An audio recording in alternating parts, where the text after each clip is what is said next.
साथियों नमस्कार।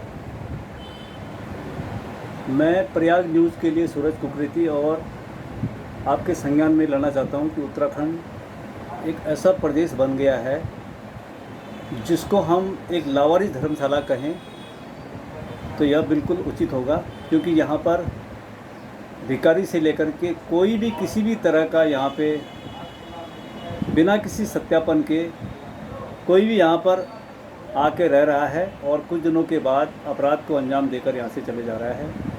खासकर भिखारियों के रूप में भी पता नहीं कौन कौन से लोग यहाँ पर हैं और पूरा जो है कोटद्वार जैसे गढ़वाल के द्वार का एटमॉस्फेयर बहुत ख़राब हो रहा है। कई ऐसे भिखारी यहाँ पर हैं जो नकली पट्टी बांध करके और सड़क पर रेंगते हुए अपने इस स्टाइल का फ़ायदा लेकर के आम आदमी को, खासकर उत्तराखंड की हमारी माता बहनें बहुत ज़्यादा भावुक होकर के और इन्हें भीख के रूप में भी बहुत अच्छी रकम दे देती हैं, जिससे इनका एक व्यवसाय बन गया है और फिर कोई काम नहीं करना चाहता है। तो इस तरह से भिखारियों की संख्या उत्तराखंड में मत बढ़ाइए। खासकर उत्तराखंड के लोगों से अपील है कि इतने उदारवादी मत बनो, इस तरह से भावुकता में मत बहो, जिससे कि उत्तराखंड एक भिखारियों का प्रदेश बन जाए। और किसी भी किराएदार को बहुत सोच समझ करके उसका पूरा वेरिफिकेशन करवा के उसे किराए पर रखिए। बहुत सावधानी आज रखने की ज़रूरत है। कहते हैं सावधानी हटी और दुर्घटना घटी, तो इसलिए जो कानूनी प्रक्रिया है उनसे गुजर करके ही किसी को किराए पर रखें, चाहे वो दुकान का किराएदार हो या मकान का किराएदार हो, और धोखे का शिकार होने से बचें। खासकर आज तरह तरह के भिखारी उत्तराखंड में घूम रहे हैं।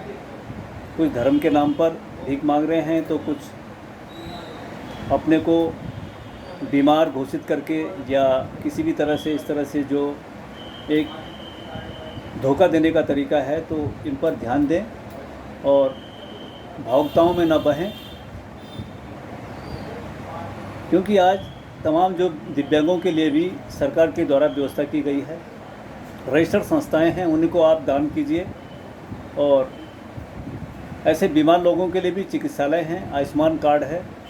तमाम जो है सामाजिक संगठन, कई इस तरह के एनजीओ काम कर रहे हैं और सरकार का समाज कल्याण विभाग अपने आप में सक्षम है। तो इस तरह से लोगों को भीख दे करके गलत दर्शन को तैयार मत करें।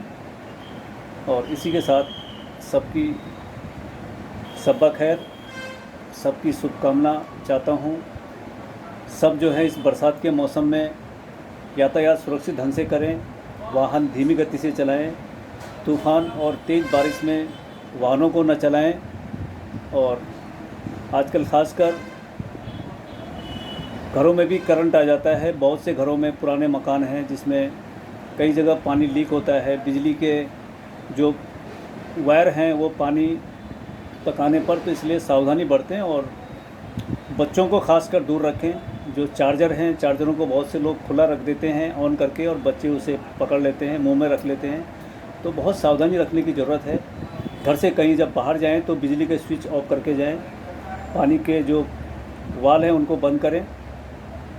और सावधानी जो है बहुत ज़रूरी है। हर क्षेत्र में सावधानी बहुत ज़रूरी है। इसी के साथ फिर हम और भी जानकारी देते रहेंगे।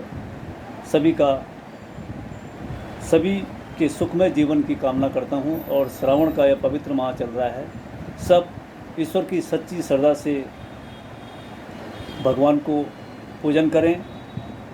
और एक ख़ास अपील करूँगा कि नफ़रत को दिलों से दूर कर दें और इंसानियत, हर धर्म इंसानियत की सीख देता है, तो इंसानियत के रास्ते पर हम सब चलें। न जाने कौन किस घड़ी में किसी का काम आ जाए, कौन सी जाति का, कौन सी बिरादरी का, कौन से मज़हब का किसकी मदद कर दे। इसलिए